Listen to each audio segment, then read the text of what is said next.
처음에 로스터를 사면은 이제 로스터를 설치할 공간만 마련해 놓으면 이제 나머지는 로스터를 판매하는 곳에서 이제 나와가서 해주겠지. 하지만은 이제 뭐 가스 연결하고 배기를 위한 덕트는 여러분께서 이건 너무한 거 아니냐고. 해주셔야 됩니다. PD님 생각하실 때는 내가 로스터를 설치할 공간 알아봐. 뭘 제일 우선으로 알아봐야 될 것 같아요? 넓은 게 좋은 거 아니에요? 넓은 게 좋은 거? 유념하고 주의하고 엄청 신경을 써야 되는 첫 번째가 민원, 두 번째도 민원, 세 번째도 민원입니다. 민원이 왜 들어와요? 커피 로스팅을 할 때는 이제 연기랑 냄새가 발생을 해요. 아니 식당들도 뭐 중국집 냄새 나듯이 그런 거 아니에요? 요즘은 고깃집도 덕트 설비하고 그 끝에 집진기 설치 안 돼 있으면은 지자체에서 그거 잘 안 내줍니다.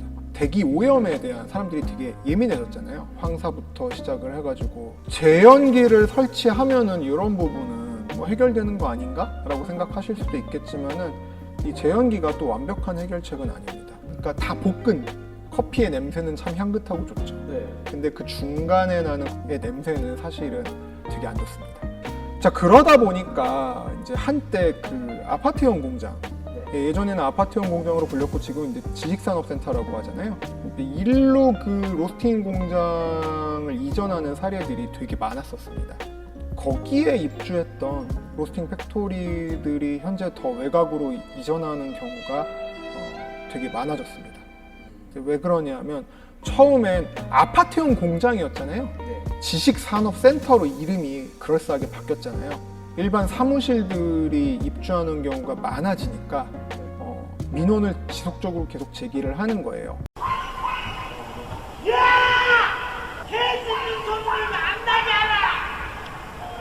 자, 그러면 로스팅을 할 때 발생하는 그 연기가 뭐 정말 뭐 유독하고 안 좋은 물질이냐?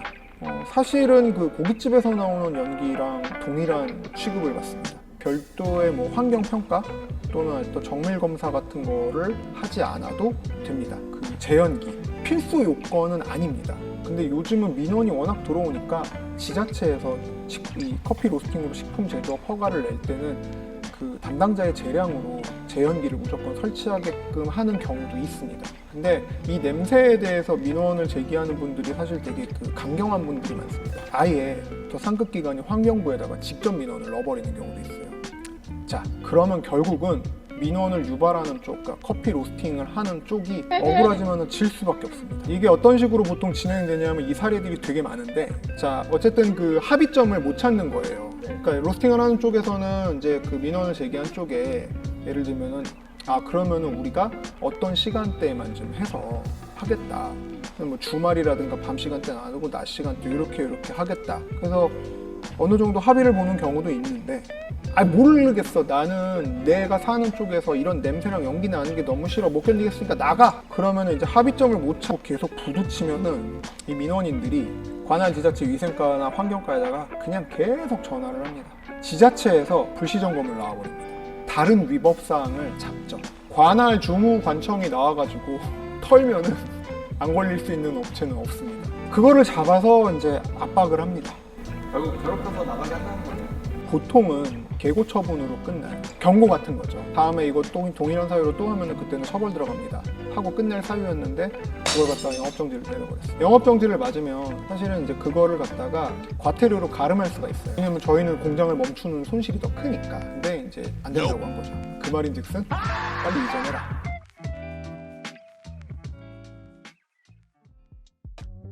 다시 한번 명심하셔야 되는 거는 커피 로스팅을 하면서 어쨌든 그 냄새나 연기 때문에 민원이 발생한다라고 하는 거는 커피를 로스팅하는 쪽이 무조건 의리될 수밖에 없습니다.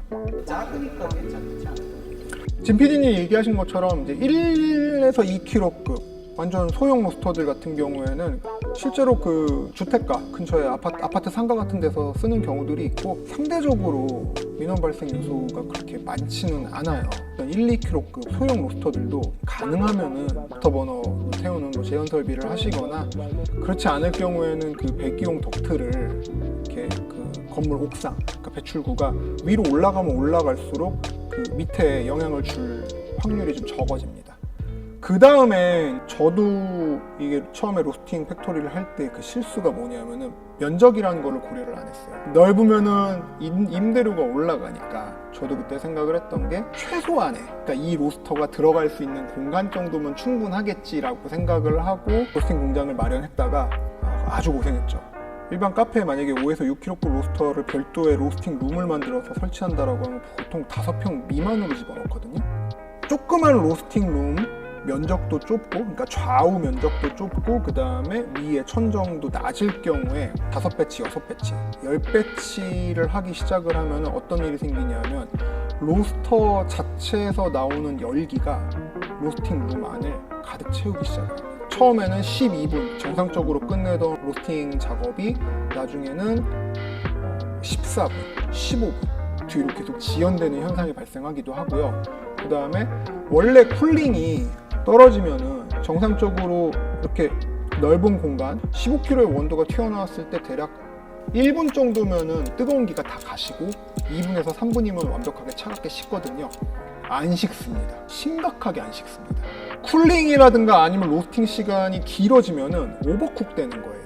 그러니까 고기를 너무 많이 익혔을 때 육즙 다 빠져나가고 퍽퍽하고 맛이 없어지는 그런 현상이 발생을 할 수밖에 없습니다. 이거 대부분의 분들이 잘 인지를 못하세요. 그러면은 높이가 높아야 된다는 거예요?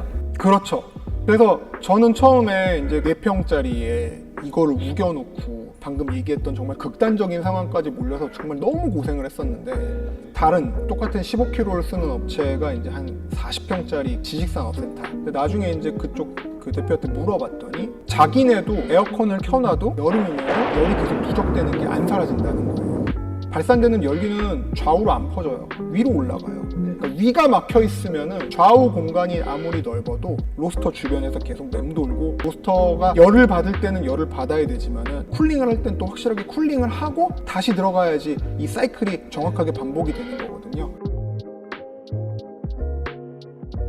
한 2kg급 이하 모델들은 탁상형 모델들이라 그래서 얘네들은 상대적으로 그래도 영향을 조금 덜 받아요.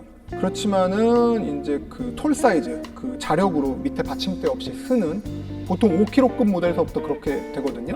그 이상 되는 로스터를 설치할 공간은 최대한 천정을 높여라. 어쨌든 안에 공기를 바깥으로 빨리 뺄 수 있는 별도의 공조 시설을 하시는 거를 적극 권장을 합니다. 층고가 높으면 높을수록 좋다. 로스팅을 잘하기 위해서는 충분한 공간이 필요하다. 한 가지 조금 더 덧붙인다라고 하면은 뭐 기센이 뭐 주물이고 열 보존성이 뛰어나서 안정적으로 할 수 있는데, 그러니까 화력 조절에 대한 어떤 섬세한 반응은 약간 좀 더딘 편이다라고 이야기하시는 분들이 있어요. 그분들은 설치 환경을 다시 한번 좀 감안을 하셔야 됩니다. 열 발산이 제대로 안 되는 환경에서는 많은 열을 먹으면 먹을수록 더디거나 뒤처지는 현상이 나타납니다.